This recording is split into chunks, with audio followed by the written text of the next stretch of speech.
lineup in there as well, right? Nelly would love that 2-3 zone. That could stretch the width of the court. As two guys who have coached in all-star competition, what is the toughest aspect of handling an all-star squad? I think your concern is that you want to give everybody equal opportunity because it is all-star weekend. You'd like to give them the shot at minutes that come close to being the same for everyone. But then you realize you can't do that because you're also trying to win a game at the end of it. Give them the minutes early, split them up, and then go for the win at the end. It's not only just splitting up the minutes. You don't want to anger anybody you may be seeing down the road in the playoffs. So those non-playoff people, when I did it, they were at the end of the minute line, and I upped everybody else's minutes. All right, Vince Carter and Michael Jordan, a couple of Tar Heel alums. Vince was not well received when he was introduced to the crowd moments ago, even with the announcement prefacing the name Vince Carter that he had given up his starting slot. I'm not sure everybody was ready to hear that little bit that they threw in there all of a sudden after his name. Then the people recognize now that it will be Michael starting in place of Vince Carter. And Marv, I think Vince Carter shouldn't have been compelled or pressured. I think if he wanted to do it, he should have, but I don't think anyone should feel the obligation not to play in a game that they're voted into. I think maybe the rules need to be adjusted where if a guy doesn't play a certain amount of games, then he can't start. But I certainly think Vince Carter should be given credit for what he did. Jeff, did your concern about upsetting any player that might come back to hurt you later on, did that carry over into the officiating as well? No, but we do have three outstanding officials here today. Of course. And I want to get that in. I don't know who's the best of them all. It doesn't stop. The officials are Jim Clark, Ted Bernhardt, and Louis Brillo.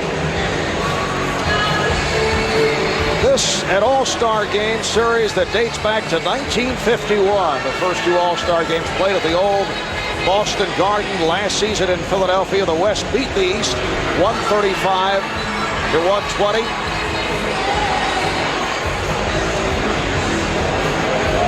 And we're just about set.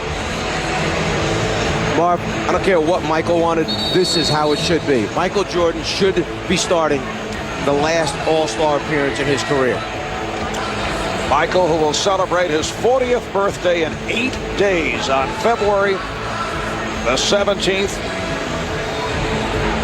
in his 15th and final NBA season. Tim Duncan, or no, Duncan had stepped in, but Yao Ming will go against Ben Wallace of the Detroit Pistons, and it's controlled by the West. This is Steve Francis of the Houston Rockets in the backcourt with the LA Lakers' Kobe Bryant. Tim Duncan of San Antonio. Kevin Garnett of Minnesota opens up the scoring. The East squad with Allen Iverson of the Philadelphia 76ers, along with Tracy McGrady of the Orlando Magic up front. Ben Wallace of Detroit, Jermaine O'Neal of Indiana, and Michael Jordan of the Washington Wizards. O'Neal rebounded by Wallace, who leads the NBA of that department. And the crowd getting into it as Jordan shoots over Yao Ming. Yao probably never, ever thought he'd be matched up one-on-one against Michael Jordan in an all-star game. Yao Ming switching off. What a reception Yao received when he was introduced. Bryant being played by McGrady. Here's Francis. Duncan. And Francis able to retrieve. Because of the lineup change, you got Michael Jordan guarding and Kevin Garnett. You see the lob over the top. Yao moving without the ball right to the rim for the lob and finish. You know, there are many questions concerning Yao coming into his rookie season, but he has impressed his peers with every phase of his game. His footwork, his passing, his post moves, his knowledge of the sport. He's averaged just under 13 points, 8 rebounds.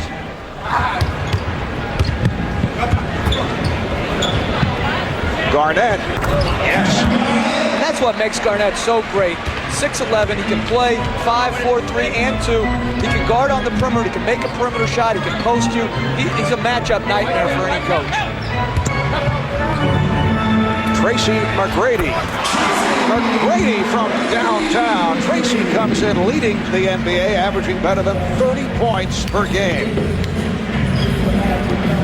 Jeff, I'll tell you what I like already is I like what I see as far as how they're playing the game to start out with. We haven't seen any of the careless basketball that we saw in the first half of the game yesterday by the youngsters out there. They're playing this game on a much more serious level.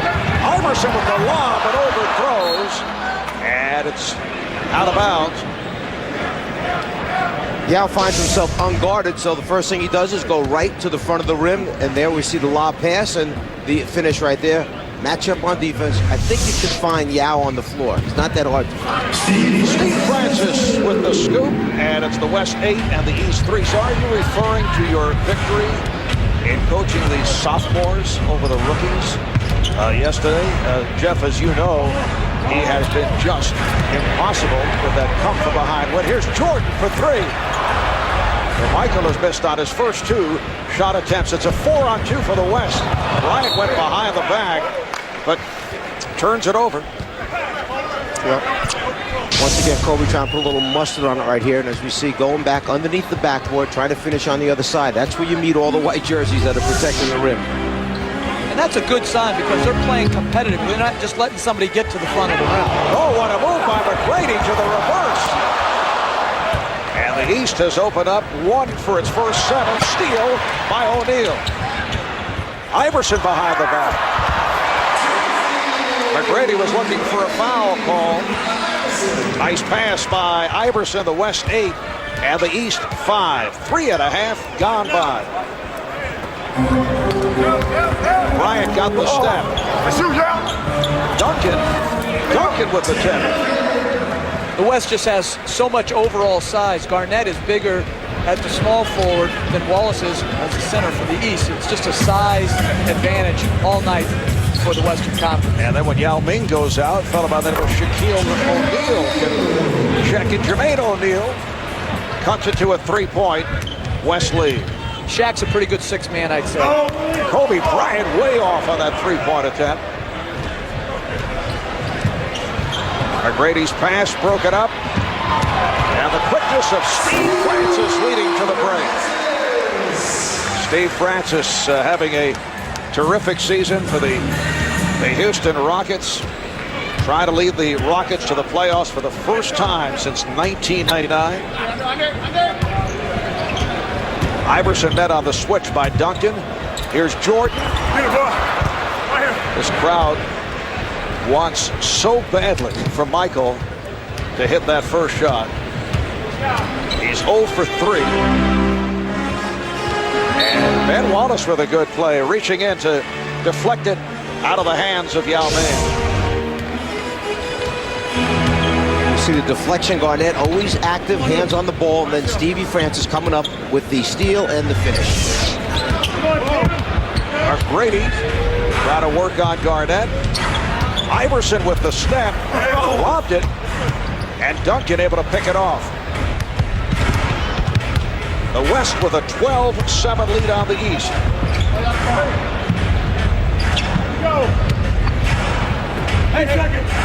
Duncan going glass, and that has been his specialty. And it's good sharing of the ball. 3 or 4 or 5 passes, wide open shot. Duncan is the best in the game at banking the ball off the court. O'Neal, off a series of moves, draws the foul. It's on Duncan.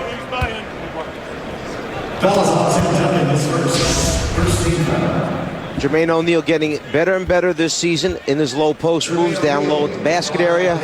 Ability to draw fouls, get to the free throw line. Tim Duncan knows it right away. Too much contact on the way up by the big man. Jermaine O'Neal, a 75% free throw shooter. Named the NBA's most improved player last season. Has that average up to 20 per game, as you see, making his second All-Star appearance. And what a great example for a lot of the young people that have come in early. This young man did not come in and enjoy instant success in the NBA. There were years of frustration sitting on the bench for Jermaine O'Neal in Portland, and it wasn't Portland's fault. They had very good veteran players that were better than him in the league for a while. He sat, became unhappy. The trade was the best thing that happened to him to Indiana, and now by Brad Miller coming over and moves him out of the center spot into the power forward position.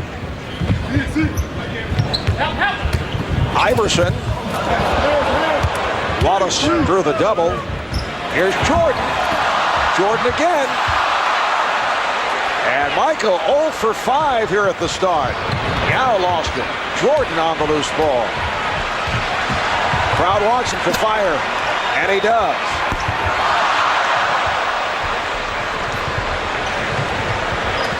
The East able to get back.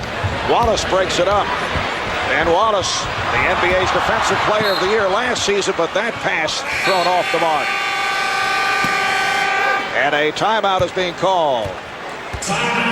Ben Wallace makes a good decision not to go where all the red jerseys are. He finds Michael, who seems to have a wide open lefty layup, and then the follow-up misses both. The frustration right now that the rim just will not open up for Michael.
Excellent play-by-play. As always, too much talk by the color commentator. You picked that up right away.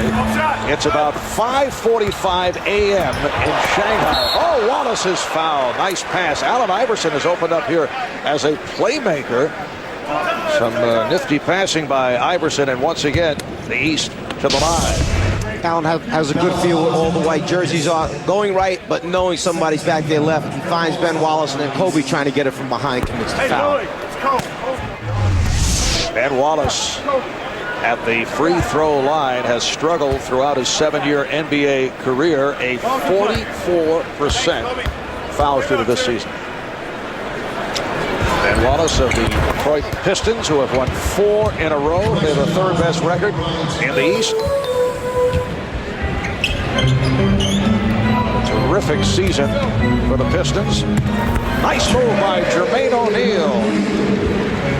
He actually feels more comfortable many times finishing with his left hand around the basket than he does with his right. It's an unusual thing, but it's something that he has a great strength in, using both hands.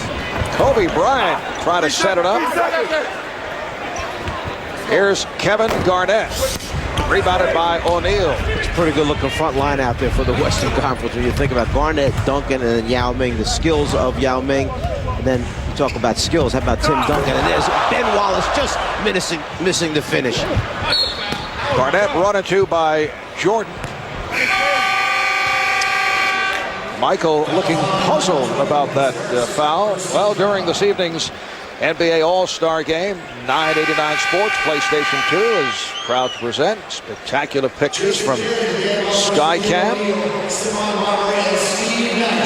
Earlier we had suggested that perhaps the Czar could get a better look at the game from that particular position. Did not go for it. You made Skycam sound like it's a friend or something. Skycam. It is a very interesting angle, though, to watch the game from, particularly in replays, because you get to see the thing coming right behind the point guard as you come down the floor. You on the payroll now, then? I am. 14-10, West with the lead. Stephon Marbury, who just checked in, is able to hit. And Marv, you asked this question, what's the hardest thing? It's playing your own guys. Isaiah Thomas' first sub was Brad Miller. A good move by him for his own team and his own player. And Michael Jordan is 0 for 7 from the field. Jamie Foxx trying to get into the action as Jason Kidd looked at him and laughed.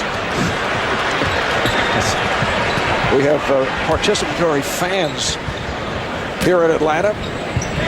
The Jason Kidd of the New Jersey Nets, Brad Miller of the Indiana Pacers have checked in. What a move by Iverson to set it up for Miller. Brad Miller in his very first All-Star game. Remember, Brad acquired from Chicago last February, that deal involving Jalen Rose and Ron Artest, Ron Mercer, Travis Best. Steve Nash, who just came on, setting it up for Duncan, rejected by O'Neal.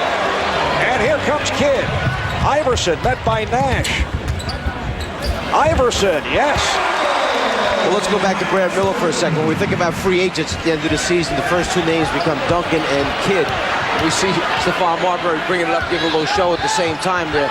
But think about Indiana's problem at the end of the season. They must re-sign Reggie Miller. Jermaine O'Neal is someone they have to deal with.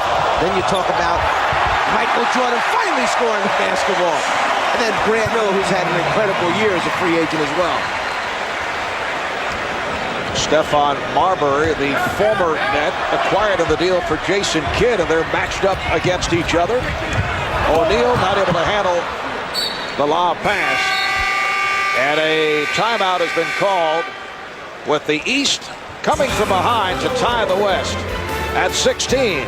After going 0 for 7, Michael finally breaks the ice and is 1 for 8. And Jermaine O'Neal, what a great block on Tim Duncan, who's just about ready to throw it down.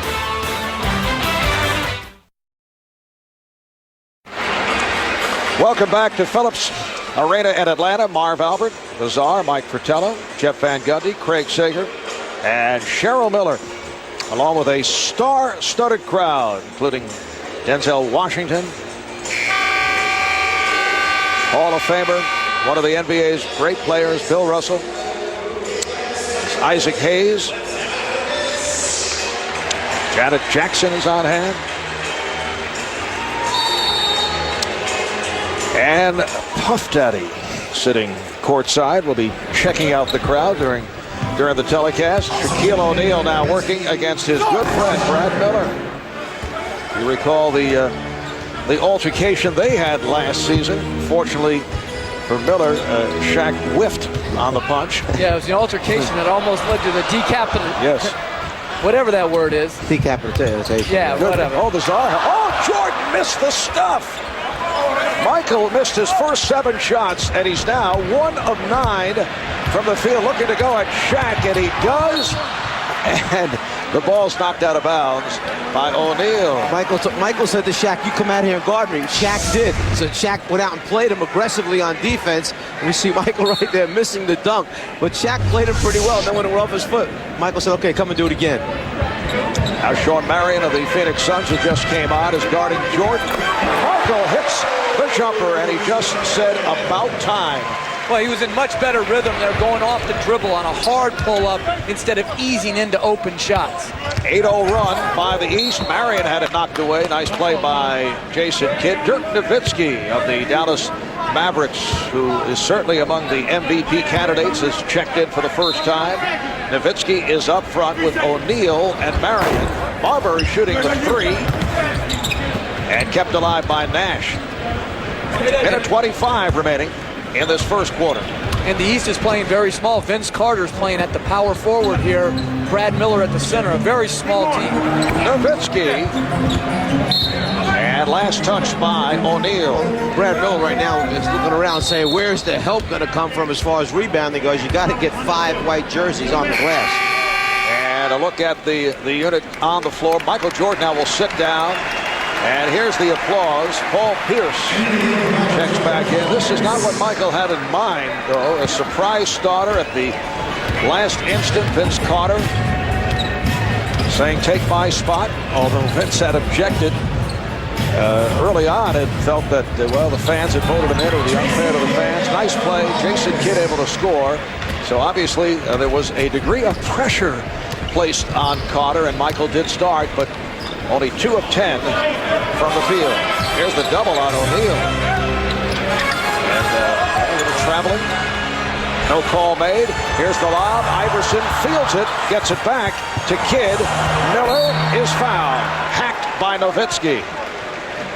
Well, they've got to remember now, when they throw lobs and lead passes, everybody might be a half a step slow in this game because there have been a few activities around town over the last 2 or 3 nights. If players ever kept track of the lob efficiency, they would be surprised how few are completed, particularly when you're not playing with those guys on a regular basis and have timing down. You know, I've had so many of the older players, guys beyond their playing days, and I say to me, why the lob passes now? Why so many of the lob passes? Well, back then there weren't that many guys who could go up and catch him and finish him, but they're right.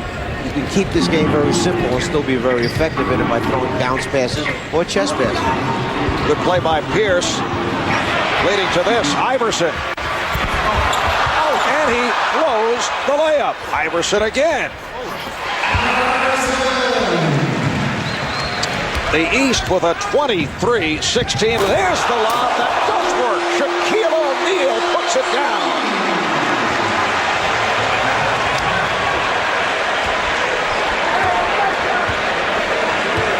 And that's why they continue to lob. And throwing to him, that's a good idea. That stopped a 13-0 run. Final seconds of the first. Iverson. And O'Neal fires one. So that is the end of the first quarter. The East coming from behind with that 13-0 spurt. And they've taken the lead. Well, dispelling the concern of bounce passes right there. Nash throwing it up 2 feet above the rim. Shaq grabbing it and finishing. Then put a little show on for the folks here in the arena. We welcome you back to the 52nd NBA All-Star Game. We're at Phillips Arena in Atlanta. The East with a 23-18 lead on the West, and this the lowest scoring first quarter since 1956. There's another lob that misfires. Game played at Rochester at 24-17 first quarter. Nash for 3. And the ball back to the East. Let's check in with Craig Sager. Craig? Well, Mike, all weekend your teammates have been trying to give up their starting spot. You politely have said thanks, but no thanks. What changed here at the last minute, and did Vince Carter surprise you? That's exactly what happened. Vince surprised me. I mean, I told him, as I told the rest of the players, I mean, I started 13 times. I didn't need to start the 14th time, and, you know, they were adamant about getting me to start. And, you know, Vince actually came to me right before we went out and said he would love for me to take his spot. And, you know, I mean, he was very respectful. You know, I think he took some undue punishment, you know, all during his week, you know, about him being very honorable to the fans. And, you know, even at the end when he gave it up, I mean, I really didn't want him to back down from what he actually stood for. And I supported him in that sense. But, you know, he wanted me to take the spot, and I thought it was very gracious of him, very respectful. Thanks a lot. Back to you, Mark.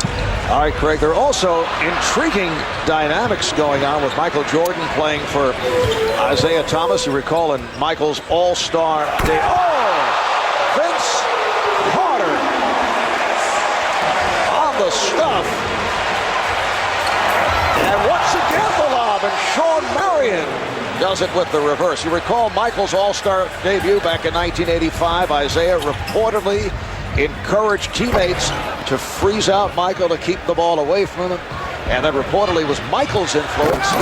Dirk Nowitzki is able to score. It was Michael influencing the decision that kept Isaiah off the Dream Team in Barcelona in 1992. And of course, over the years, it's been a very fierce rivalry. There has been a degree of tension there. And the scoring is picked up. Once again, it's Nowitzki, and the East now leads 27-24. The score is picked up, but the intensity is not the same as it was during that first quarter. This group has come out. They're playing a different kind of basketball, a wide-open basketball, with not many shots being contested right now.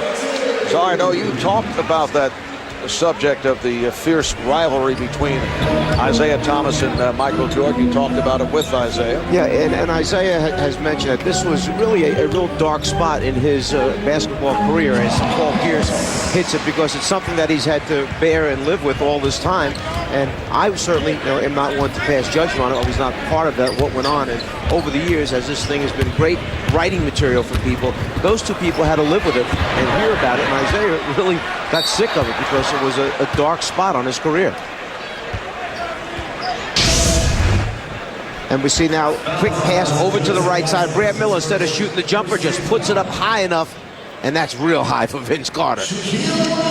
And Marv, I don't buy that whole notion that he froze him out. First of all, he would have had to involve so many other guys to make his plan work, and then why would he be singled out for freezing somebody out? To me, it seems like more of a conspiracy theory that has gone awry. The old conspiracy theory popping up. And as both of them have said, look, this far along in their careers now, why shouldn't this thing be buried and put to rest? Isaiah's moved on to his coaching career, a very successful coaching career, and it just happens circumstances wind up being that he's coaching the team, Michael playing on the last time around All-Star game. Bury that whole thing and move on from there. Isaiah was, believe me, he was a force behind this Eastern team doing something to honor Michael here. Nice pass on the back door, but Pierce throws it out to Ilgauskas. 3 minutes gone by. In the second, the East up by 2. They had a 13-0 run back in the first quarter to take the lead. Marion. And it's Sean Marion once again. Sean Marion of the Phoenix Suns in his first All-Star game. Here's Pierce. Nash and Marbury in the backcourt. Marion able to chase it down, and Nowitzki hits the three. That's why he's so difficult to guard in transition. As a power forward, he doesn't run for layups. He runs to get behind the three-point line, and he knocked it in. Antoine Walker way off on that three-point attempt. Here's Nowitzki. Dirk Nowitzki leading the way with 9 points. And Sean Marion with a burst here in the second quarter. It's the West with a 32-29 lead. Dirk Nowitzki, 9 points in 2 minutes of playing time. Of course, tonight's telecast will get a close-up look at several one-time All-Stars. Allen Iverson sitting down, just 2 of 8 from the field. The West in the midst of a 14-2 run. Vince Carter with the touch, hits from downtown. Nowitzki with 9 of those 14 during the course of that run. Gary Payton of the Seattle Sonics has checked in. The pass broken up. Jamal Mashburn of the Hornets, who just came on, into the handle, looking for the 3. Fires over Nowitzki. Yes! He has had a great stretch run the last 8 to 10 games just prior to the All-Star break, and a quick, easy layup for the Western Conference team. Gary Payton taking the pass across. But Mashburn has played outstanding basketball, particularly with the fact that Baron Davis has gone down for their team now, trying to keep the Hornets right in the playoff race. And Jamal Mashburn in his first ever All-Star appearance. Kevin Garnett is back. He's up front with Dirk Nowitzki and Peja Stojakovic of the Sacramento Kings, who just came on. Off the turnover, here's Kidd whipping by Payton.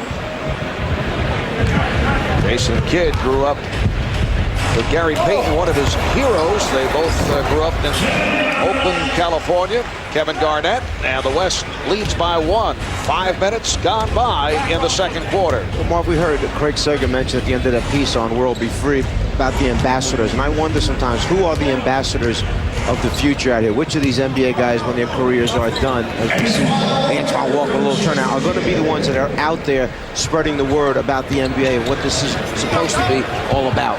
All right, Nowitzki off the mark on that three-point attempt. Here's Kidd. And Jason Kidd gives the East a 39-36 lead. Here's Nash for Garnett. You might normally look at this and say, man, they're just coming down now and firing. But that's how Dallas plays. That's what Nash is used to. Get the ball down quick, get an open shot for your teammate. Garnett not able to finish it. Antoine Walker putting one off the glass, intended for Carter. You know, in the first quarter, we saw some defense. We saw some nice plays. This has now developed into the playground-style all-star game as Paul Pierce is able to hit on a break. Adam Sandler enjoying from courtside. He just used up all his shots in a three-point competition. His arm is tired. And Vince Carter, who has come off the bench in his 9 minutes, has scored 7 points. The outside official, Ted Bernhardt, indicating the foul. Paul Pierce picks it up. Little two-on opportunity, two-on-one opportunity. Paul Pierce getting the pass from Jason Kidd, finishing it off.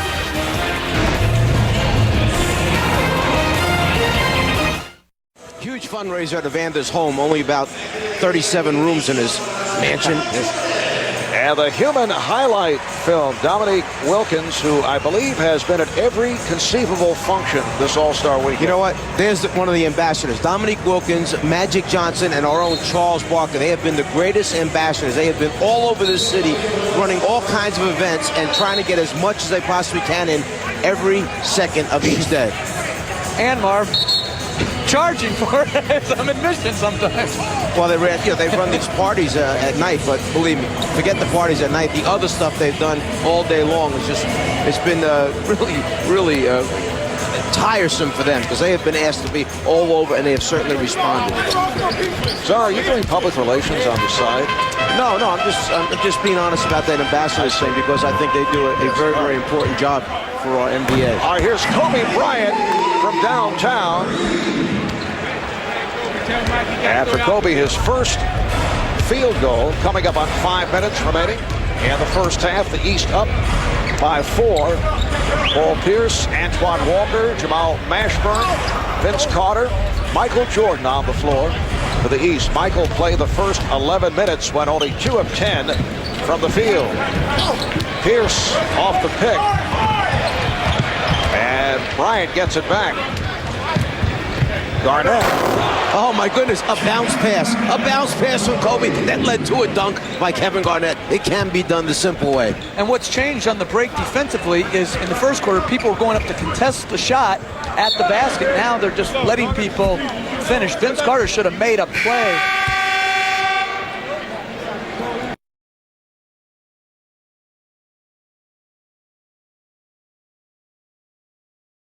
Up close and personal with Kevin Garnett.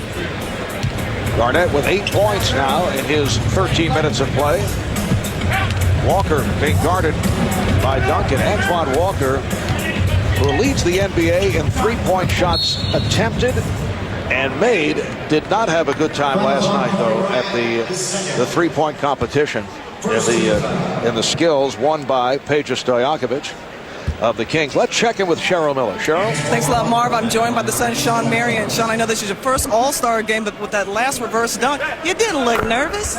Oh, no, it's crazy, but I'm enjoying myself, man. It's all for the fans. I'm just having fun right now. How good was it to see Michael Jordan in the starting lineup? Oh, it's great. It's great. You know, he did his first jumper on me, though. I ain't like that, though, but it's cool, though. We just out there having fun. Everybody just having blast, man. Everybody turning over a little bit too much, but other than that, we playing ball and having fun. All right, thanks a lot, Sean. Let's send it back to you, Marv. All right, thanks, Cheryl.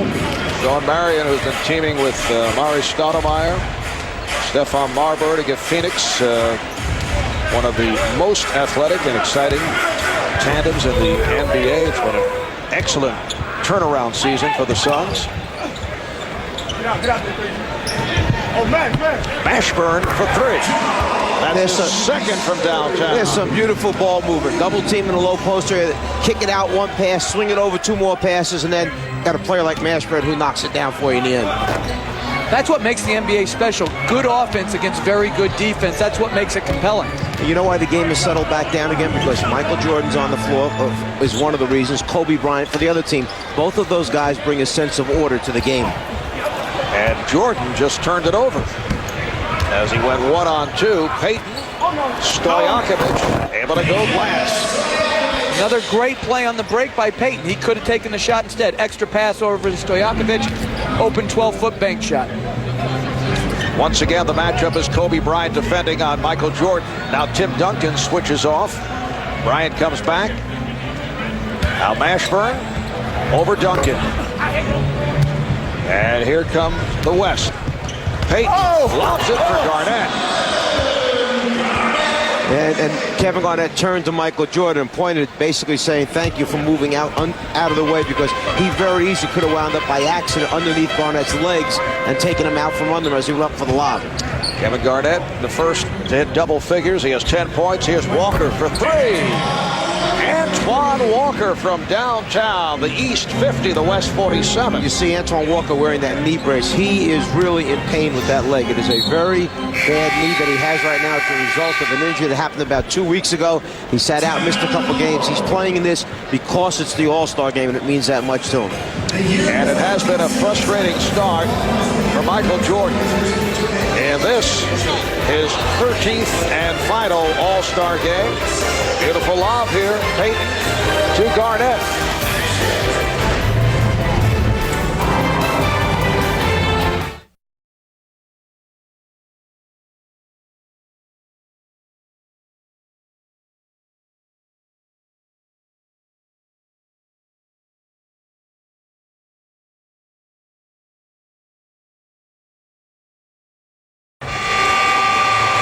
Well, we have our microphones all over the court. Time to time during the telecast, we'll be listening in on some of the verbiage. And Jeff, you said we might see it. And here it is. Yao Ming, Shaquille O'Neal on the floor at the same time. And they're trying to play the largest 2-3 zone of all time. However, you may only get one shot against his zone. That's it. One shot now. Steve Francis is the only, quote, little man because Garnett and Duncan are also on the floor with O'Neal and Yao. And the Eastern team came back and played their version of the zone defense at that end. Just under 2 minutes remaining in the first half. Yao Ming throws the lob for Shaquille O'Neal. And here comes Jordan with Garnett back. Michael Jordan with his third field goal. He has 6 points. He now has 248 points in his All-Star career. That moves him past Oscar Robertson into second place. Kevin Garnett shows the touch. Jordan now 4 points away from passing Kareem Abdul-Jabbar for the #1 spot in all-time All-Star scoring. Pierce coming up on a minute remaining in the half. Duncan. That was some pass by Steve Francis. Forget about the finish. The finish was easy. The pass Easy. was right there at the rim. And he took it off the dribble and flipped it underhanded. I'm not sure it wouldn't have gone in if he hadn't touched it. The East up by 1. Yao Ming being guarded by Antoine Walker. Here's Shaquille O'Neal just backing his way on Paul Pierce, saying, get out of here. That's a pretty good high-low look when you can go from 7-5 to 7-1. Walker way off on that three-point attempt. Garnett is ahead of the field. Shackton Seen went behind the back instead. Duncan for Garnett. Big ball seems to be dominating out here at the moment. So the West up by 3. Kevin Garnett is the high point man with 14. May not have been since LSU when Stanley Roberts was the starting center that Shaquille O'Neal's a power forward and matching up against Michael Jordan. Shot clock to 5. Mashburn. Final seconds of the half. Pierce able to break it up but stepped out. Pretty good combination here. You've got a guy who has the ability to throw the ball, pass the ball extremely well. We're talking about Yao, very highly skilled player. Shaq calling for it back underneath the basket, trying to finish with the left hand. Francis for 3. Halftime of the West with a 55-52 lead. The West shooting 54%, 26 of 48. And the East at 37%. Let's go to Craig.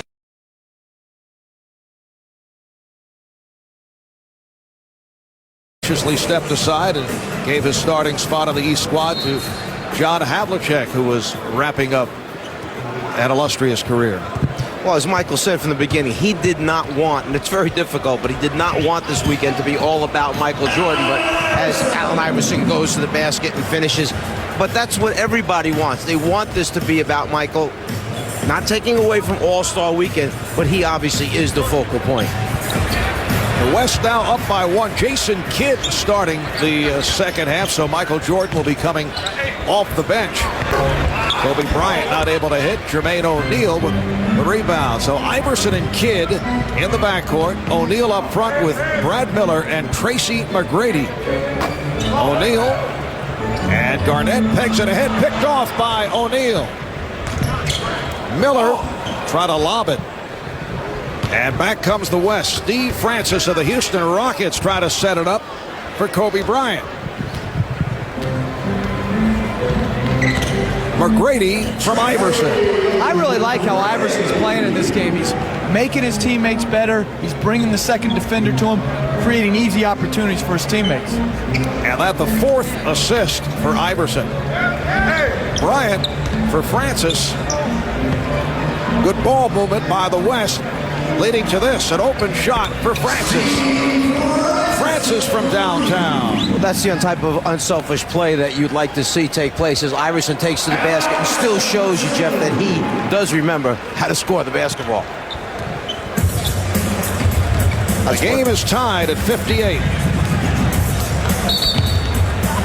And the foul on Iverson. Allen Iverson gets out in front quickly as Jason Kidd pitches the ball ahead. Then it's just a matter of him finding the seam and his great ability to finish by reversing it on the other side. How about the statement yesterday by Jason Kidd? He becomes a free agent July 1st. He's been ducking the issue, but yesterday, although as Garnett hits again, although Kidd pointed out how happy he is with the Nets, he said it would be hard to turn down playing with a big man like Tim Duncan. He said he feels he could help the Spurs win a championship. Well, obviously, Kidd, no matter, is going to be the most sought-after free agent, minus Tim Duncan, out there. He can win in New Jersey, which was proven last year. He can win in San Antonio, but I think New Jersey's done all they can to keep him. They've built a good team. They have a solid organization. They've drafted well. Now it's up to Jason Kidd to make his decision. Let me throw one little thing into the mix here. How about Tony Parker? Going to be 20 years old right now, okay, who's in his second year in the NBA, who's done an excellent job for him as Tim Duncan, the big man we're talking about, hits the jumper from the outside. Now what's happening to Tony Parker? He's sitting there saying, wait a minute, they want to bring somebody else in and knock me out of my job? What do I become, a sub now off the bench? Well, a lot involved there for San Antonio. Very risky to make an effort to go after him right now.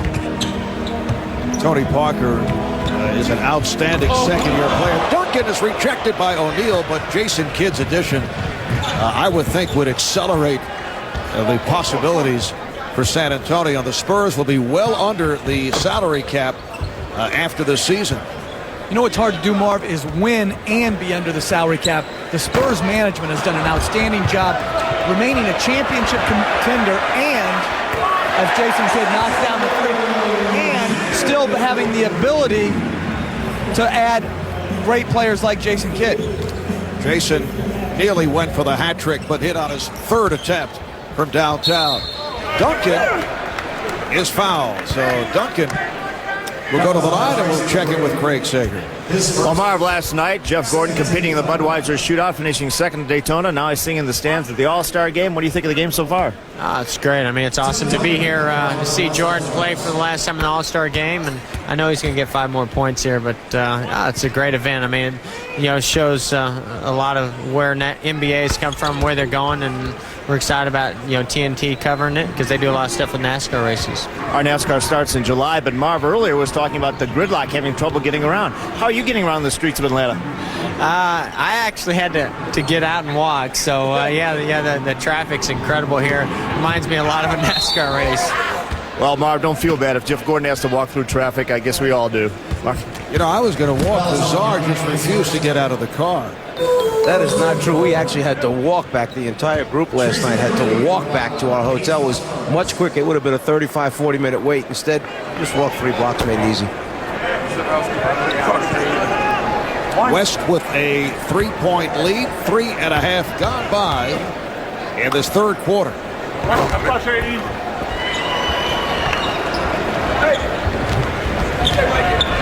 Steve Francis being played now by Allen Iverson, getting the pick from his team, Yao Ming.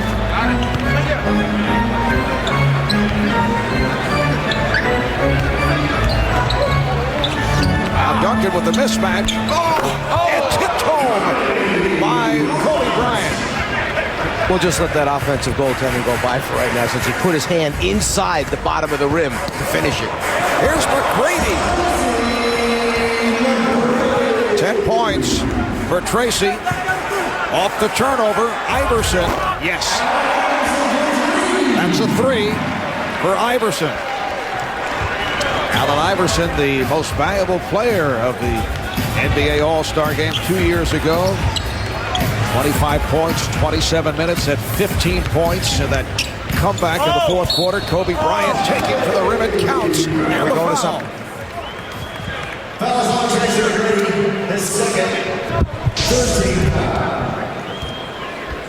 Duncan finding Jason right behind him, finished off by Kobe, and then Kobe staying with it, finishing with the left hand. Kobe Bryant just 3 of 7 from the field. So the West up by 1. Garnett trying to strip McGrady, and he's called for the reach-in. His first, second team foul. Let's send it over to Cheryl. Thanks a lot, Marv. Well, Shaq, a week from Tuesday, it's going to be Yao Ming and Shaq part 2. What's it been like to play with him, as far as with him instead of against him? He's a very nice guy. I met his family yesterday. It's a beautiful family. A very honorable person. He's good for the game. I'm glad he's here. How talented do you think he can eventually be? Very talented. He has a lot of great fundamental skills. He runs the court well. He plays like a big man. He's a shot blocker. So when are we going to see you lob to him? Well, in order for us to go against a shot blocker, you have to take it to him, and that's my game. So I look to do the same thing I've been doing for the last 10 years. I'm talking about in the All-Star game. I want to see a lob. Yeah. I'm sorry. See, you and them standard answers. Exactly. Yeah, I'm sorry. I'm sorry. So when are we going to see the lob? Next time I get on a break, I'll throw a lob, maybe. All right, thanks a lot, Shaq. Let's go back to you, Marv. Shaquille O'Neal of the Los Angeles Lakers, who have won 5 in a row, 13 of their last 17. Kobe Bryant, who comes off of the 46-point performance against the Knicks this past Thursday night in New York. Duncan. Oh, good job. And back comes the East, a 3-on-1. Tracy McGrady. That's 12 points for McGrady. So the East up by 1. Bryant and Francis at the guards with Duncan, Garnett, and Yao up front. Kidd stepped away. Bryant not able to take advantage.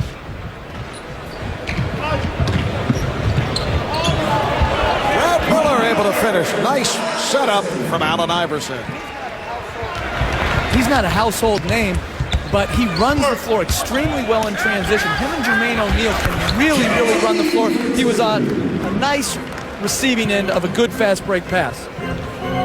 Meanwhile, we have Kevin Garnett just having an outstanding game. 9 for 15 from the floor, 18 points, 7 rebounds in 25 minutes. Oh, what a pass! And Tim Duncan is able to finish. 6 assists for Francis, and the West with a 74-73 lead. That's 2 passes we've seen Brad Miller try. One a lob and one behind his back that he should take those, stick them in the suitcase, and not use them ever again. Jason Kidd in the open floor, crossing it over. And McGrady with the strong finish at the end. The Golden State Warriors and a one-time assistant coach with the Czar. Yes, I was very fortunate. I had not only Don Chaney, Willis Reed, but also Cassie Russell, all as my assistant coaches here with the Atlanta Hawks. And Cassie has an inner peace with himself. Really has some things in mind as Shaq finishes with, oh, the travel is called. It's taken away. No basket for Shaq. I wish you had that inner peace. No, Cassie really does. He has a calmness about him, and going to that college he knew would be a challenge, yet he never was concerned with the fact that it was a small college, art school. He just wanted to coach basketball and help young people develop. Jeff, do you find the Czar very philosophical here tonight? He really is. It's a different side, a lighter side to the Czar, and I think it's a very nice touch that he's adding here, where he's just sticking up for everyone that he was ever associated with the Atlanta Hawks. Yeah, there's a public relations theme going here right from the start. It's amazing what one win can do for you in the sophomore game. All right, Tracy McGrady at the line. Michael Jordan is back on the floor. And a look at the national TV NBA schedule. Wednesday on ESPN, Dallas and Milwaukee. Thursday on TNT, Orlando, Detroit, and Boston, Portland. And then Sunday, 1 o'clock game on ABC, the Philadelphia 76ers and the New Jersey Nets. Hey, red hot Portland Trailblazers. How about them right now? Are they playing outstanding basketball? They are right up at the top there in the Western Conference. Oh, beautiful pass. The backdoor toss from Shaquille O'Neal to his teammate Kobe Bryant. And O'Neal's an underrated low-post passer. He's really improved that from the first time he's come in the league. He's a great passer, particularly against double teams, creating open shots for all Lakers. Here's Jordan, rejected by O'Neal. And you can hear the reaction from the crowd. They were not happy. Foul is called on Duncan. Michael, as you mentioned, just a few points away of taking over the all-time leadership. It looks like he's going to be able to get two of them right here, but Shaq goes up and says, not getting it over the top of me. And then the quick little bounce pass to the cutter down the lane. Shaquille, as you mentioned, a very good interior passer. Jermaine O'Neal has tied the game at 76. Michael is now 3 for 13 from the field. And that was the first blocked shot by the West. Well, not to change direction, but as you look at some of the footwear on the players tonight, they remind me of some of the cars that you see with the metallic finishes on them. You got these high finish sneaks on tonight. Blues and golds and orange and purple. Right there. Just getting back to the game. Bryant with the pass to O'Neal. And the West up by 1. That's the 12th lead change in this third quarter. You're likely talking about metallic finishes, I can tell. Tracy McGrady.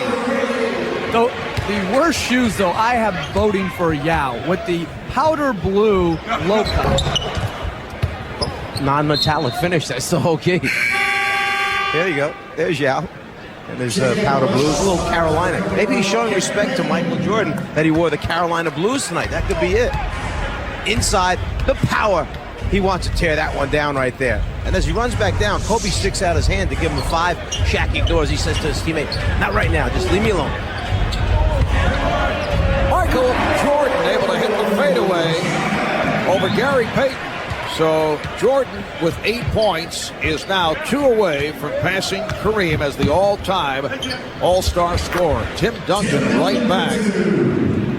The East up by 1. Stephon Marbury of the Phoenix Suns checking back into the lineup. And both clubs are on fire. Tracy McGrady from downtown. 19 points for McGrady. Brady with 14 of his 19 here in the third. Here's Marion for 3.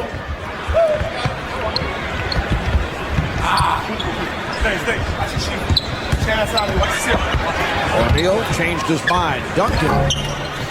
Back there, get there. And another offensive rebound for the West. Finally, Jermaine O'Neal able to get to the ball. Here's Jordan hit on the reach-in by Payton.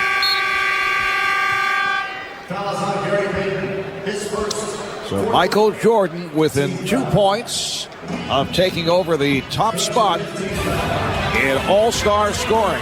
Timeout taken. 2:04 to go in this third quarter. Michael, it was actually, it's interesting. There were so many. I mean it sincerely. I was. Pick one. I don't have a favorite one. I just so much enjoy having him around. What has he meant to the league? I tell you that he really does inspire the younger players. You saw it out there. They love him. He shows them how to compete, and he shows them how intensively you have to work hard. He's been great for us. Hey, congratulations on a great weekend once again. You know, thank you. And Michael's like, he's the Cheryl Miller of the NBA. You know, I tell that to everybody. Marv? That is high praise. And Michael Jordan with his 10th point, so he has now passed by Kareem Abdul-Jabbar, and he is the all-time all-star scorer. Incidentally, the commissioner has been on a media tour today. Gary Payton, and the East up by 4. The commissioner's been in demand. I think he's made appearances on every outlet except the Food Channel. He has made the rounds. Grady from downtown. And the East with a 7-point advantage. One of the things that he's accomplished is we may be getting, from what I understand, Marv, reportedly, that some changes in the playoff format coming up at the end of this season. It has to only be approved by the Players Association. They will expand the first round to a best of 7. I don't think the Lakers mind that at all. Well, there are many that feel that this is a big advantage for the Los Angeles Lakers. Like you, Jeff? Well, I think that certainly the 7-game series favors the better team. And the Lakers this year will be a lower-seeded team, but they'll have the advantage going in the first round. All right, here's Stojakovic with a rainbow 3. And the foul called by Louis Grillo. Ben Wallace picks it up. Speaking of media outlets, yes, the commissioner did spend some time earlier with CNN's Wolf Blitzer. CNN's late edition. East over the limit, and Stephon Marbury at the line. And what a dramatic bounce back it has been for Stephon. Last year's subpar season, and having a career year in revitalizing the Phoenix Suns. And in a certain sense, this finally is an opportunity for Stephon Marbury to get rid of some of the criticism that took place, whereby look, let's face it, when he left Minnesota, it was huge will at his party, went to New Jersey, they could not win there, and now finally being able to turn the team into a winning team is a big plus for this young man. He said he could not tune into the NBA Finals last June until the 4th and final round. Marbury lost it, 4th and final game, I should say, and here is Carter, the crowd looking for they wanted more from Vince. They wanted something out of the slam dunk competition. I'm not sure Vince wanted to do it or give it back to Tracy McGrady on that one. But Marbury last year was portrayed as the major reason for the Suns' poor year. Marion has stopped, and he was the guy traded for Jason Kidd. And Shaquille O'Neal able to put it down. Looks like Ben Wallace is shaken up. Landed on that right ankle right there. He turned his right ankle as he came down. And to get back to Marbury, he was really blamed for not being able to have his team as Kidd so turned around New Jersey. It's good to see with Amari Stoudemire and with Sean Marion that they've been able to advance and play above expectations this year. Tracy McGrady with 17 points in this third quarter, 17 of his 22. Kenny Smith was on fire, and going back to Portland, Marv, let's give Maurice Cheeks, the coach there, credit for putting Scottie Pippen at the point guard spot. Kind of a bold move, put the ball back in Scottie's hands. They've been winning games ever since then, and although Karl Malone and John Stockton are still the heart of that team, a new addition, Matt Harpring, along with Andre Kirilenko, now coming off the bench, have been the key for them. And Sean Marion gets this fourth quarter underway. The East with a 93-88 lead. Val Mashburn is back on the floor. Allen Iverson in the backcourt, along with Michael Jordan, Vince Carter, Brad Miller, Jamal Mashburn up front. Michael is now 4 of 15 from the field. Shaquille O'Neal handling and putting between the legs, putting moves on Brad Miller. Shaq had been waiting all night for that. Jordan changed his mind. A little behind the back maneuver. Somehow I don't think Phil Jackson's in Montana right now diagramming wing isolations for Shaquille O'Neal. Well, they say they've tinkered with the offense a little bit in Los Angeles. Maybe that's what they meant. Stojakovic from downtown. Peja Stojakovic, who last night won his second straight ATT shootout edging out Wesley Person of Memphis for the second straight year. Miller and Stojakovic on it. Finds Marion. Strong move by Sean Marion. Just jumped over the top of Brad Miller that time. Clean look at throwing it down at the front of the rim.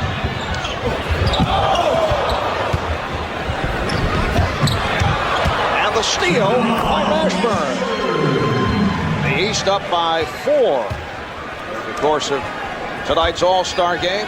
989 Sports, PlayStation 2, presenting pictures from SkyCap. The angle that we're seeing right here.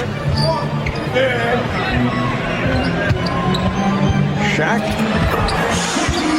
Shaquille O'Neal going from left to right, not facing much defensive help there. But that was a neat little play because Marbury set the screen close to the lane for O'Neal, an inverted type pick and roll as he's leading the break. Oh, nice look away. Oh, and Gary Payton is able to finish. They got to start featuring him more in transition, Coach. We've seen it all tonight from Shaq. Think about it. He's dunked, he's blocked shots, he's isolated on the wing, and he led the fast break and made the system. That will count, and the foul. So now you have a 7'1", 20, 40, 60 pounds, taking it, dropping it on the floor, and then the finish at the end for the Western team. Little isolation here, through the legs, trying to show him he's got some tricks. Brad Miller gets a little laugh at him until Shaq starts coming at him. What a solid game for Allen Iverson. 16 points, 5 assists. The East up by 3. Steve Nash of the Dallas Mavericks is back. This is Peja Stojakovic. Nash with the tip. And Carter cannot handle. Let's go to Craig Sager. Craig? Well, it's race average. You guys got your wish. Michael started. Jason Kidd said at halftime he gets the record. He's the MVP, but the way you're scoring, you may take it from him. Well, I'm just going out playing, having fun, man. That's what it's all about. And I'm surprised that Michael did go out there and start. The way he sounded yesterday, he didn't sound too convincing about going out there. So, but we're out here having fun, man. Hopefully we can get this win, and whatever happens after the game happens. Everybody on this court has respect for Michael Jordan, but you're one of the many that idolized him. What was it like for you to watch the halftime presentation? It was great, got real emotional out there, but Mariah, she did a great job of what she was doing up there. Looked good in that dress, and everybody applauded her, man. It's a lot of respect for that guy right there. A lot of respect. Well, we're down to a 1-point game. 8 minutes, 56 seconds left. The East leading the West, 100-99. And Ron Artest, I heard, is making a cameo in that movie. Oh, a little cheap shot. You didn't like that, huh? I thought it was very good. Okay. The Czar didn't get it. Tied at 100. Just under 9 remaining in this fourth quarter.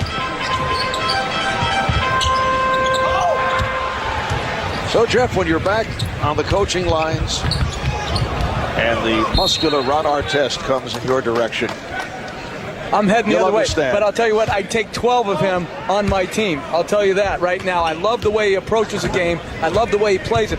I just hope his antics don't obscure how good a player he's become. Could not be handled by Marion, but kept alive by Stojakovic. Payton. And another offensive rebound. And another. O'Neal powers his way by Ben Wallace. Shaq, in his own way, has had an outstanding game. He's got 16 points, 12 rebounds, couple block shots. And how about Tracy McGrady? 25 points, 9 of 13 from the field. He had 17 of the 25 in the third quarter.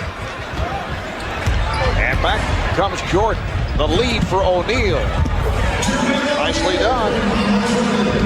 The East by 3. Nash and Payton in the backcourt. Marion, Stojakovic, and O'Neal on the front line.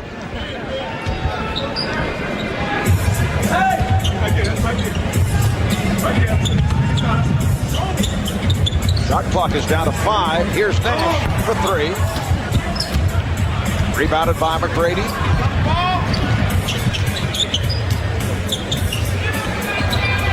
Jordan. Shot has been off. O'Neal. Iverson. Yes. And the East leading 107-102. Allen Iverson makes more tough shots, fading away, falling back, off balance after taking steps to split through two defenders.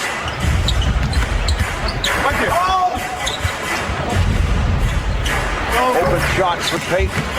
Once again, O'Neal able to clear it. Iverson putting moves on Nash. Oh, what a pass to O'Neal. Oh! And he is fouled.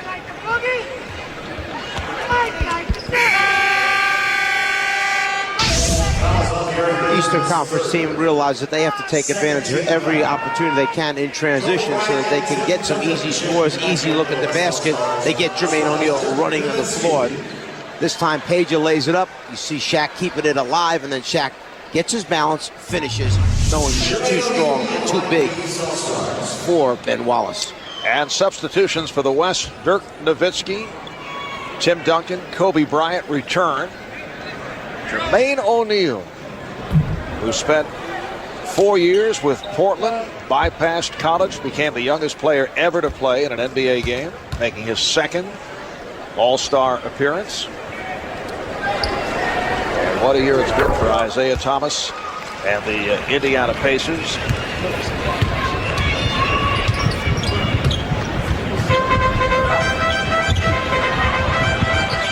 Shaq able to keep it alive. Nowitzki for three. Shot clock still alive. And Bryant's pass broken up. 4 on 3 for the East. Jermaine O'Neal. And Wallace gonna hustle it down. And Bryant gonna get to the dribble. Yes, he does. Gets it to Nash. It counts. And the foul. What a play by Kobe Bryant to race down that loose ball and handle the dribble. Yeah, he was tightrope walking along the sideline. Then when he saves it, he lands right into a bunch of cameramen down on the baseline. You'll see right here, it winds up landing on top of the camera, but saves it. Nash makes the recovery, and then the finish after the foul. So Steve Nash, second best free throw shooter in the NBA behind Allen Houston of the Knicks at 92%. At the line, we'll go over to Cheryl Miller. Thanks a lot, Marv. 13 seasons in the league. 9 times he appeared in the All-Star game. Gary Payton, the glove, legendary for his skills. Gary, what happened in the skills challenge yesterday? Sure, I lost you some money, I heard it. You lost me enough. I heard I lost you some money. So what I'm going to do is, I'm sorry, but, I messed up on my chest pass. I should have won it, but it was cool. What's it been like having, Michael Jordan this last season and everything else? Real quickly. Well, it's been great. I mean, it's great for him to go out like this, and we tribute him. He's the greatest basketball player to ever play. All right, thanks a lot, Gary.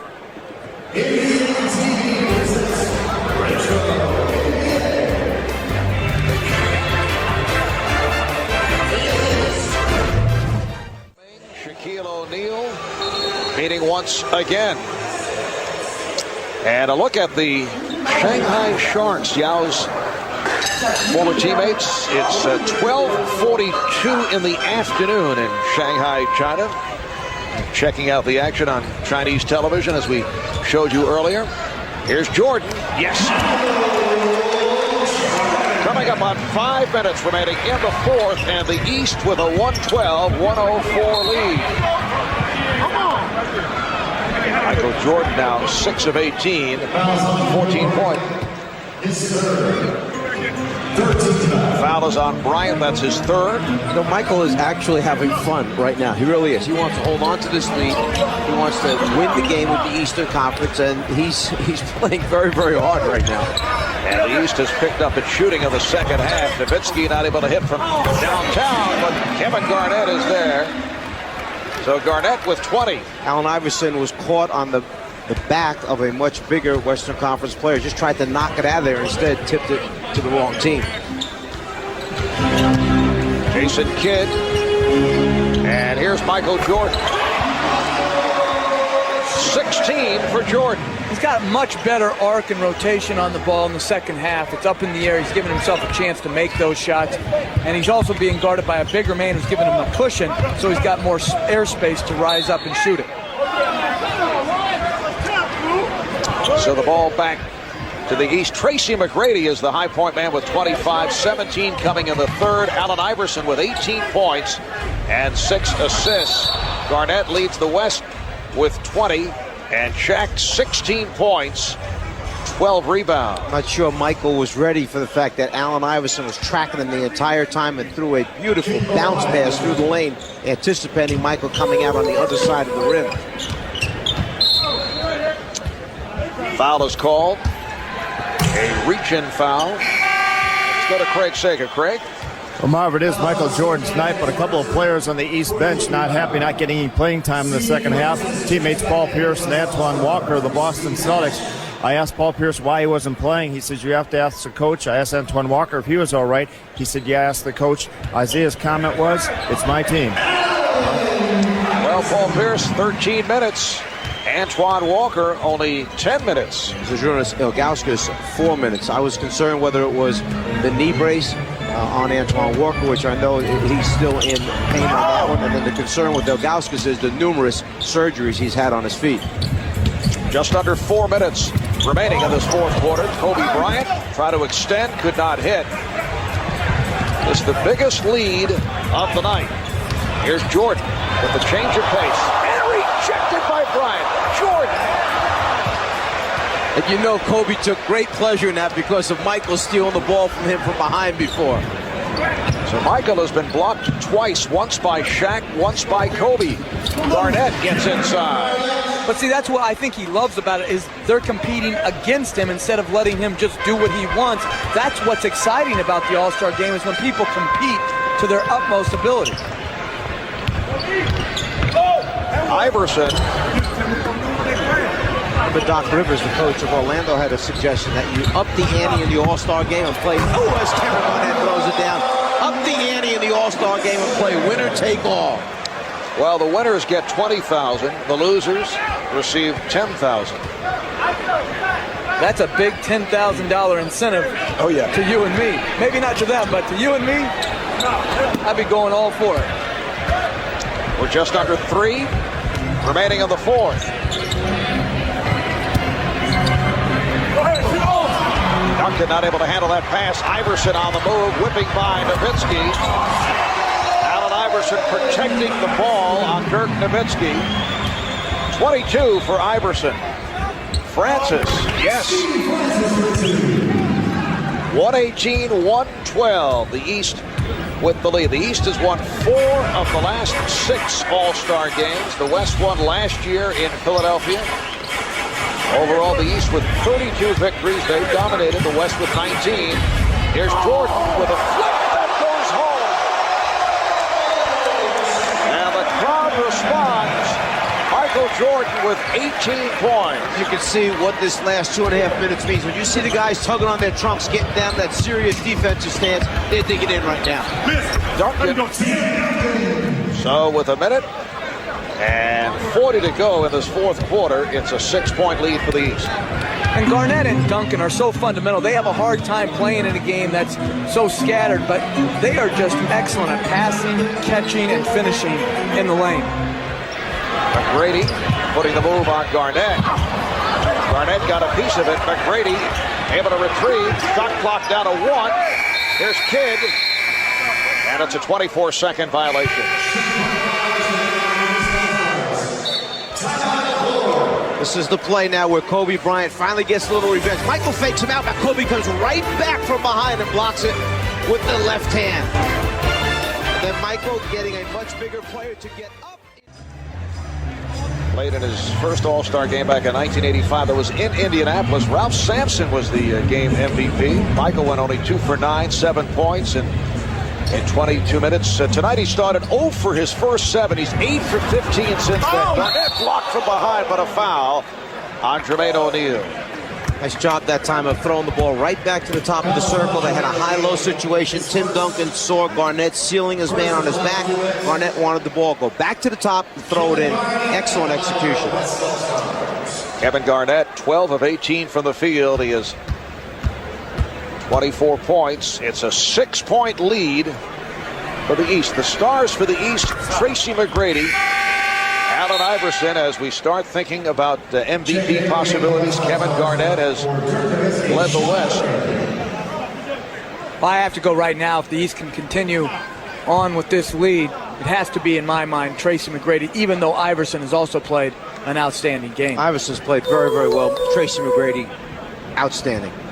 Tracy with 20 of his 25 in the second half. We're down to 1:08 remaining of this 52nd NBA All-Star game.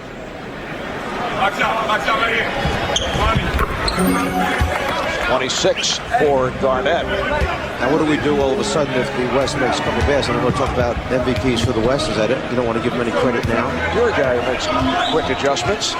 Jordan with the step back. And rebounded by Bryant. The West very much alive, down by just 4. Francis lost it, but last touched by Kidd. Jason Kidd, incidentally, with 10 assists, 5 steals. 48.3 to go. Bryant being played by Kidd. Can't find the shot. And they need a quick shot here. Duncan. It counts. And the foul. So like I said, yes, soon we'll be discussing, in case the Western Conference should win, who might you consider as their MVP? A little pass and cut, clear it out, give the big man space, get your defender up in the air, draw the contact, and then he's so long, Tim Duncan, to finish there, and the three-point play. Completes the three-point play by hitting the foul shot. He was fouled by Jermaine O'Neal. It's a one-point game with a half minute remaining in the fourth. The East up by 1. Crowd would like to see Michael Jordan take it at Sean Marion. And he does. But he was blocked. That shot deflected. And the West with an opportunity to take the lead. Kobe hit on a reach-in with 10.1 remaining in this fourth quarter. Michael tried to run the shot clock down as far as possible, but he saw the seam right there, decides to try and step through. The problem is there's too many red jerseys around there. Michael maybe could get the foul call. Instead tries to get it back at the other end and call him on the reach-in. And with the East over the limit, Bryant shooting 2 and misses on the first. Kobe at 83% free throw shooter. 10 and 1/10 seconds remaining. Bryant has tied the game. Kobe was 0 for 2 at the line before he connected. So now if you're Isaiah Thomas going into this timeout, who are you going to draw up that last shot for? Well, if you're being sentimental, you're going to Jordan. If you want to win it, go to McGrady. We'll be back in a moment. Plays it, Jason Kidd will inbound. Jordan, guarded by Marion, checking the clock. Jordan with 4, 3, not over the head. Duncan with the rebound, and we go to overtime.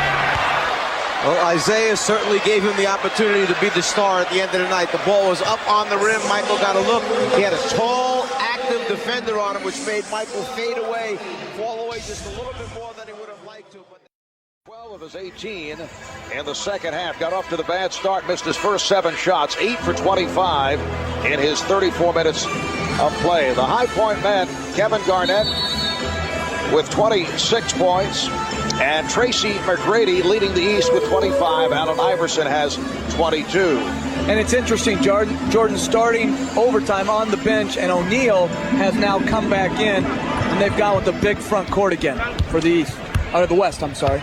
Francis and Bryant in the backcourt. Garnett, O'Neal, and Duncan up front. Here's Francis.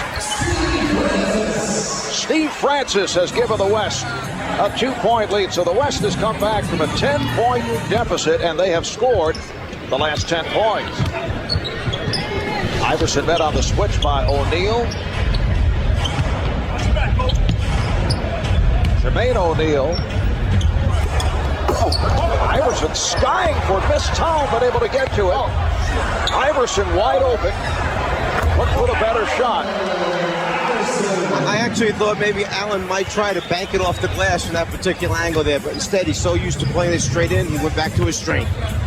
Game tied at 122. Bryant for O'Neal. And Shaq is able to line drive it home. For those people who are just tuning in, I think they're seeing the best of the NBA. They're seeing a very competitive game down the stretch, good offense, and most importantly, good defense, so you can tell just how good the offense is. Well, they're serious right here now. This is a different phase of the game after a playground sequence that we saw through the second quarter. The West now leading 124-122, 3:47 remaining. In overtime, Shaquille O'Neal was called for that foul. Look at the scoring totals. McGrady leading the way for the East with 25.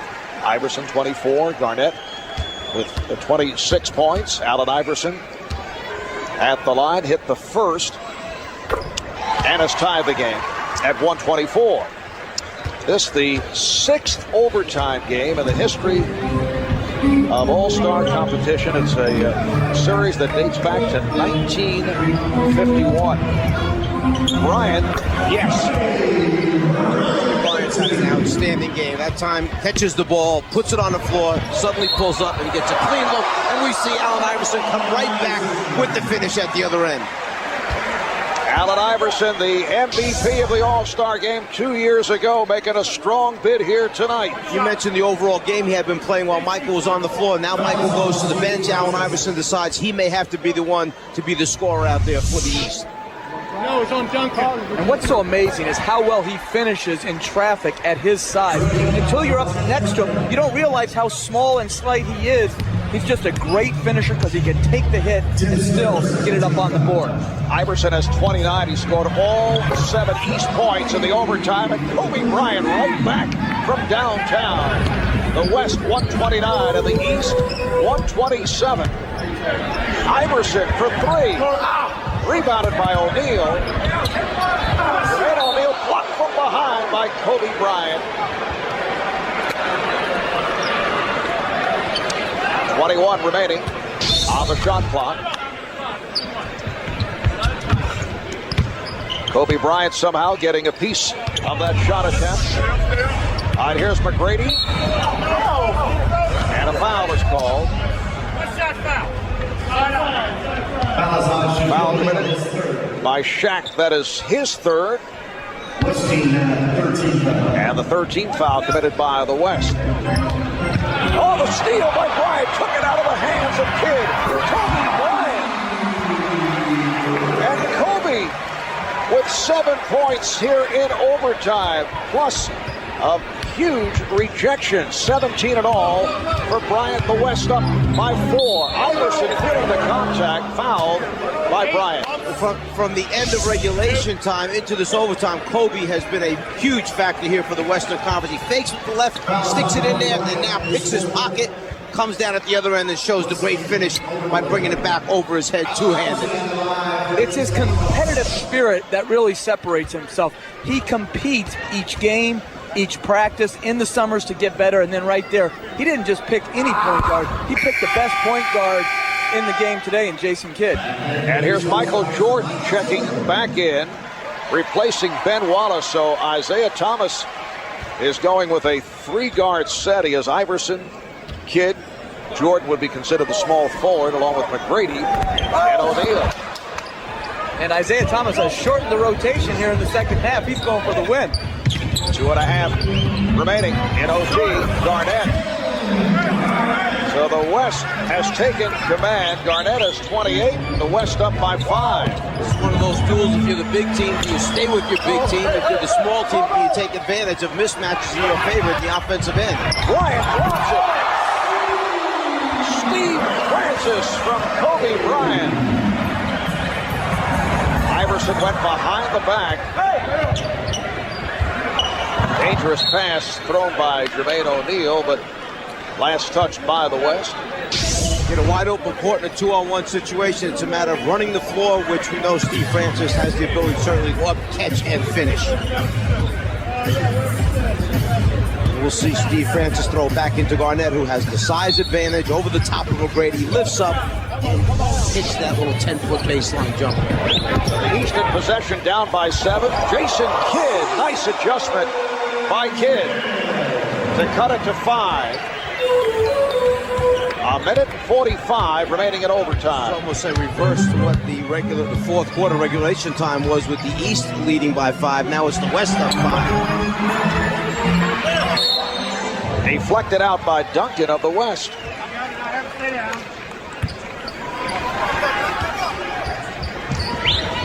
$135-130, the West with the lead after trailing by as many as 10. McGrady, yes.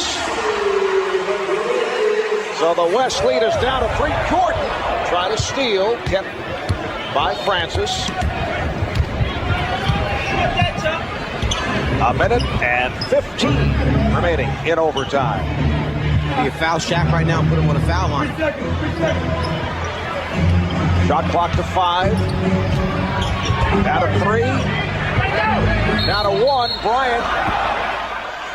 And a traveling violation is called. Yes, he did, because he knew he had to try and get some space, because he had used up his dribble, and you'll see him hop with both feet, go backwards. Once he picks up the dribble, McGrady stays down on this fake that right there. Kobe wanted to get him up in the air instead. There's the hop, 2 feet, hop backwards, the travel call. Good finish here in Atlanta to this 52nd NBA All-Star game. McGrady in traffic draws the foul with 52 seconds remaining, and Tracy McGrady to the line. And Rick Adelman substituted offense for defense. He put in Sean Marion, took out Tim Duncan to match up specifically with McGrady. McGrady got to the middle of the floor, drew the contact. Tracy McGrady, an 80% free throw shooter. 28 points, 5 rebounds, make it 29 for McGrady. And the West now leading by 1. West came from behind, scored the last 8 points in regulation to send the game to overtime. The East had a shot to win it. Michael Jordan was not able to hit. Francis to the crossover, rejected by Jermaine O'Neal. And Jim Clark, the outside official, calls it against the West. It is a loose ball foul. That was a right arm that I think came from Kevin Garnett and knocks Jason Kidd away from the ball he was going after. First, Steve Francis challenges him. I think, actually, Rick Adelman wanted the ball to go to Kobe Garnett. They wanted to play two-man game with Kobe. But then right at the end, there's the right arm that shoves him off. That's where a loose ball foul is called. It is on Garnett. It puts Kidd at the line with the West over the limit. And the game is tied at 135. Jason Kidd, an 84% free throw shooter. Been a strong game for Kidd. 10 points, 10 assists, 5 steals. So the East has come from behind, and they now lead by 1. An 8-0 run by the Eastern Conference. And a timeout is taken. And they're taking a timeout to try to advance it so they can go 2 for 1, get 2 quality shots. East, though, has scored 8 straight points to take a 1-point lead. And I've been told by our staff there has never been a double overtime game in All-Star play. I think a great ending right now would be if they got the ball into Kobe Bryant. He was matched up with Michael Jordan. One-on-one, you're going to see the next Michael Jordan, okay, having an opportunity to steal this game from the Michael Jordan. I've got to go to Duncan against McGrady or Garnett against whoever's guarding him. They've been the 2 most efficient players. And Garnett is forced to take a timeout, avoiding the 5-second inbounding violation. How about that? How many times have you ever seen an All-Star game a team work that hard at the defensive end that they force the guy inbounding the pass to take another timeout? The defensive intensity has really picked up in overtime, last 8 minutes of regulation. Seconds remaining in overtime. They have the full 24 and get it inbounds. Francis being played by Iverson. The West with the ball down by 1. You take the foul on Shaq right away. And they do. Michael tried to take it. That's what he's pointing at. He tried to take it while he was on the ground. That's what Michael was trying to do. Well, the East had a foul to give. Betting on percentages, he's shooting 60 this year. If he only makes 1 or 2, you get the last shot of the game. 2 out of 3 in tonight's game. Kind of lost the grip as he released it. Maybe you can ask for a do-over, Mark. Well, I had a do-over last night in the three-point exactly. competition. Yes. The All-Star game.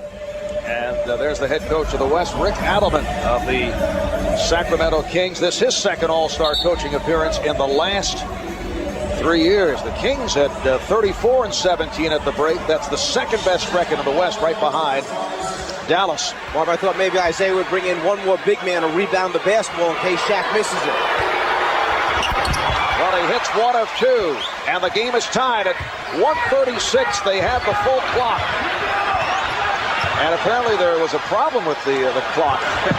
It just stopped. The shot clock should be turned off right now. They can run it all the way down. Well, we're down to 10 seconds remaining in overtime. And Michael has the ball, again guarded by Sean Marion. The fadeaway, yes! With 4 and 8/10 seconds remaining, the West takes a timeout. Michael Jordan, not able to hit the game winner at the end of regulation, has just given the East a 2-point lead.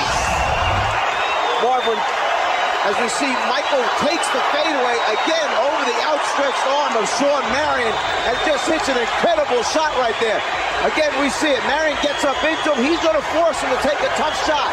The fade, think about the strength you need to get that up. That was his 26th field goal attempt tonight. It takes a lot of energy to get this type of shot up and in. And at the end of regulation, the West failed to call timeout so they could advance and take a last shot on Jordan Smith. Here they inbounded the ball instead of taking the timeout. Now it's in the backcourt with no timeouts left and only 3 seconds to go. 36 minutes. Bill Russell, among many former All-Stars in the crowd. There's a 13-time All-Star. 3 seconds to go in overtime. What happened when Jason Kidd came down for the East, he looked up at the clock and was confused for a second. He pointed to the official because he didn't realize when they inbounded there was 23.1 seconds, under 24. So they only turned on one of the clocks, not both of them. Jason thought that there was a problem, so he almost stopped and was pointing to the official, then continued on. He realized what had happened. You know, there was a problem with the clock. It stopped momentarily. However, now 3 seconds remaining. Garnett will inbound. The East up by 2. Wallace applying the pressure on the inbound. It's broken up by Kidd, played by Brown, who fires and is fouled. With 1 second remaining, he was fouled in 3-point territory. He'll have 3 shot attempts. Wow. Jermaine O'Neal looks like from here he runs out, almost a steal by Jason Kidd. Now as Jermaine O'Neal goes for it, right there we see the body contact. It definitely is behind the 3-point line. Not a smart foul by Jermaine O'Neal as Kobe goes to the line with 1 second remaining in overtime. And now the East lead is 1. Kobe Bryant, an 83% free throw shooter. You recall with 10 seconds left in regulation, he missed a free throw. Looking to tie.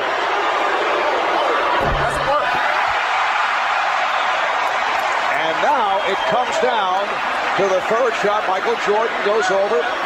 Bryant bothered Kobe Bryant. Surprising, Kobe missed at the end of regulation and now missed here. I would have counted him for all 3. Only 1 second left, and he has tied the game at 1:38. The East will take a timeout. So much for that Michael Jordan possible game winner with 4.8 remaining, but the East will have another opportunity. We'll take a break. We'll be back in Atlanta in a moment.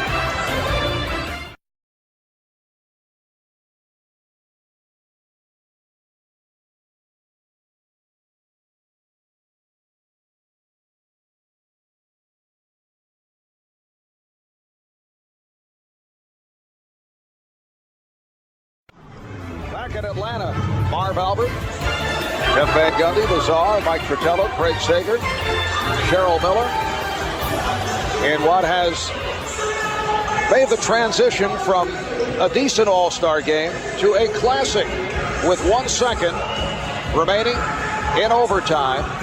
It will be the East in possession. They do have 1 timeout remaining, the West using its final timeout. And Jason Kidd looking for the catch and shoot right here. He finds Jordan, and the shot this time is blocked by Marion. And for the first time in NBA All-Star history, we go to double overtime. Well, Sean Marion knew he didn't have to worry about a fake by Michael Jordan. There wasn't enough time once he caught it. So as soon as Michael elevated, he was going up after it. We'll continue from Atlanta after this.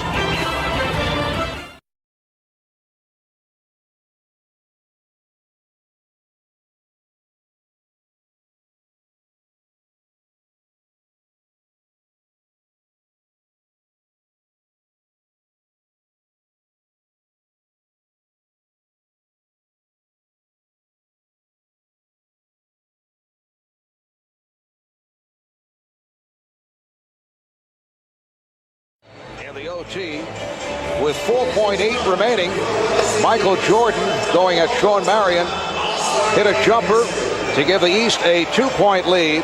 But with 1 second to go, Kobe Bryant was fouled in three-point land by Jermaine O'Neal, hit 2 of the 3.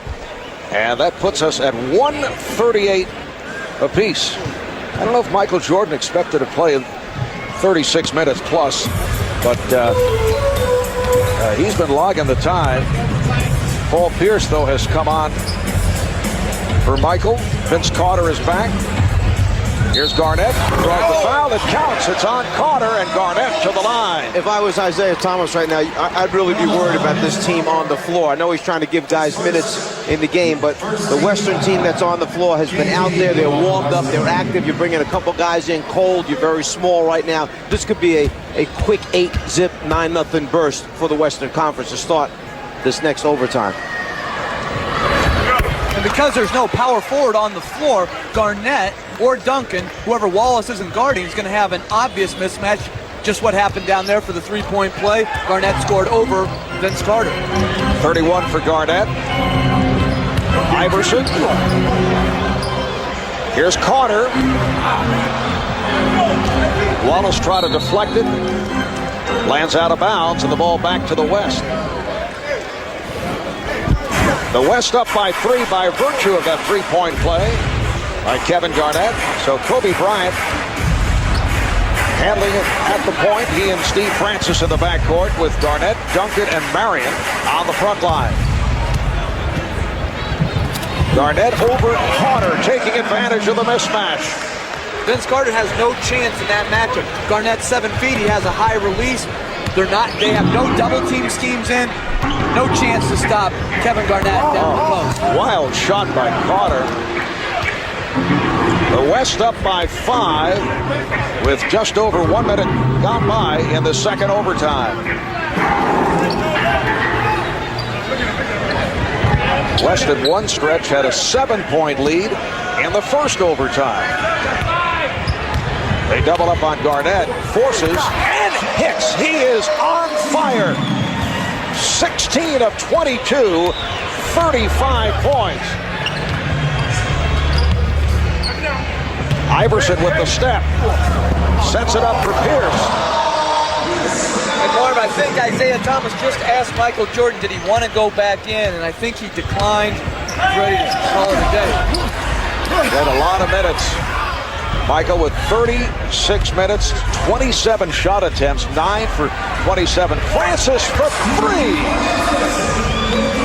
The West has opened up an 8-point lead with just under 3 minutes to go in the second OT. There's the 10-2 run that I had talked about. Exactly what I had feared because the West was warmed up in this whole thing. Marion with the steal. Kid try to get it back. Here's Bryant for 3. Yes. The West has taken over in the second overtime. They have hit all 5 of their shots. I'm not sure that I would think that I would see the Sacramento staff applauding as hard as they are for Kobe Bryant when he got fouled for the three-pointer and on that shot right there. I think Rick Adelman is nice move by Iverson. It counts in the foul. Rick Adelman is saying, hey, I like having this guy on my side. Well, Kevin Garnett, who has the size advantage over Vince Carter, certainly went to work on him. First steps through to get some space and then shoots it right up over the top of him there. And then they go right back again into the post, clear the side of the floor. They got the other high man dunking up top, step back. He's got a lot of room to look over the top of Vince Carter and hits it. Hit the free throw, so the West up 151, 143. Garnett drawing the double team. And now again one-on-one with Carter. Kept alive by Marion. It's been an outstanding night for Sean Marion. 7 rebounds, 4 assists, 8 points for Marion. Here's Francis. And Wallace with the rebound with 1:45.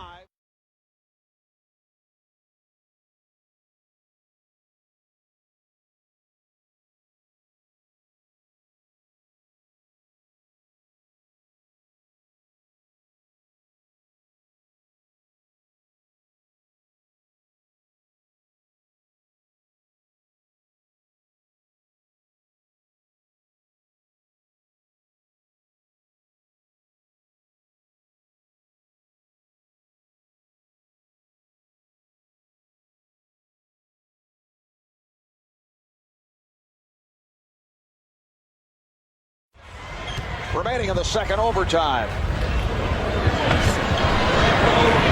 He'll go to the line. Kevin Garnett helping up Allen Iverson. That's 3 on Garnett. Iverson sees the opening, goes to the basket immediately, trying to attack the rim, hoping to get fouled, stop the clock, put points on the board by going to the foul line. 34 points for Iverson, along with 7 assists. 5 rebounds, 7 of 8 at the line. He had that huge game 2 years ago. Certainly one of the better All-Star games. I put this one right alongside it, with the East coming from behind to beat the West. Sparked by Iverson and Marbury. West leading 151-145 with 1 minute remaining in the second overtime.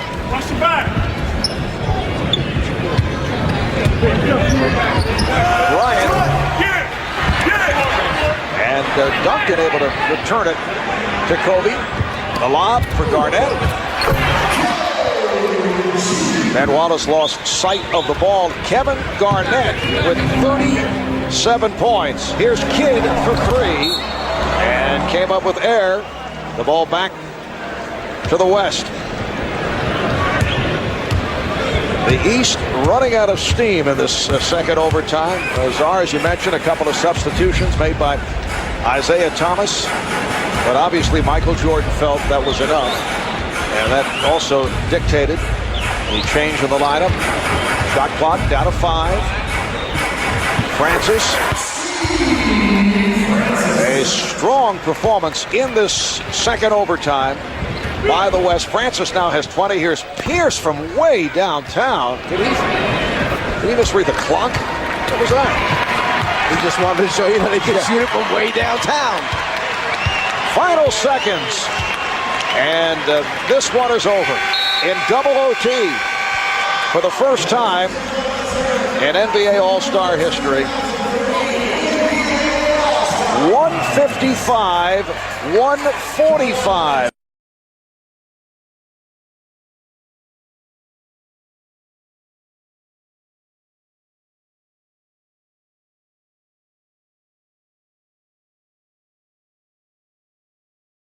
Kevin, there are a lot of things we can talk about in the wake of a game like this, but strictly from a personal standpoint, for you to be added to the list of the legends who have been the MVP of the All-Star game, put that in words for me.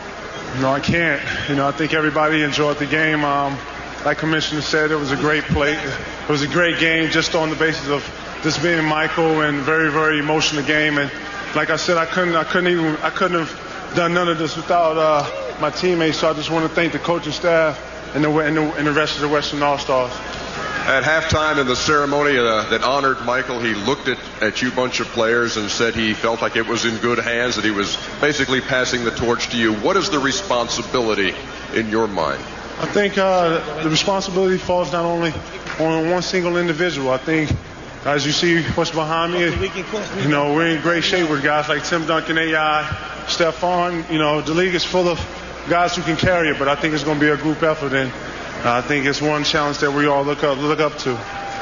Finally, what is your message for Michael tonight on a night when everybody was thinking about MJ's final appearance here? Finally be bald head. Ladies and gentlemen, the MVP of the All-Star game, Kevin Garnett. Back to you, Marv. Well, the MVP was Kevin Garnett, but the night belonged to Michael Jordan. Getting congratulations now from Kobe Bryant, who made the free throws to send it into the double overtime. You scored more points than anybody in All-Star game history. Talk about the one at the end of overtime that appeared to be the game winner. Well, it was a tough shot. They played good defense. I was able to get to my right side and get off a shot, high arcing shot, and it went in. Thought it was a game winner, but obviously, anything can happen in the NBA game, and that's exactly what happened. Kobe made a couple of free throws. He could have easily made 3 in a row to end the game, but we had a chance to go into overtime, and they had more energy than we did down the stretch. Did you say anything to Jermaine O'Neal for fouling him on the three-point attempt? No, I just couldn't believe the referee made that call. No. Obviously, we were just trying to play hard defense, and those things happen. How will you remember this All-Star game? Double overtime, we lost. It was fun. I think I got the chance to enjoy some good young company tonight, and as David Stern said, the NBA is still moving upward, and you can see by the young talent that's playing here, and a lot of talent that's not here. The game's going to be fun to watch for some time, and I look forward to just sitting back and watching and say, I was a part of that group. I was one of the guys who passed it down to those guys, and that's truly a privilege. As with your teammates, your opponents, the fans, and our television audience, it's a pleasure and honor for all of us to be here for your final one. Thank you very much. All right, for Michael Jordan in his final All-Star appearance, he concludes as the all-time scoring leader in the history of All-Star play. Again, the final score in a wild one, double overtime. The West 155, the East 145. Stay with us for Cartoon Network's Adult Swim All-Star Extravaganza. Special programming designed for the Czar.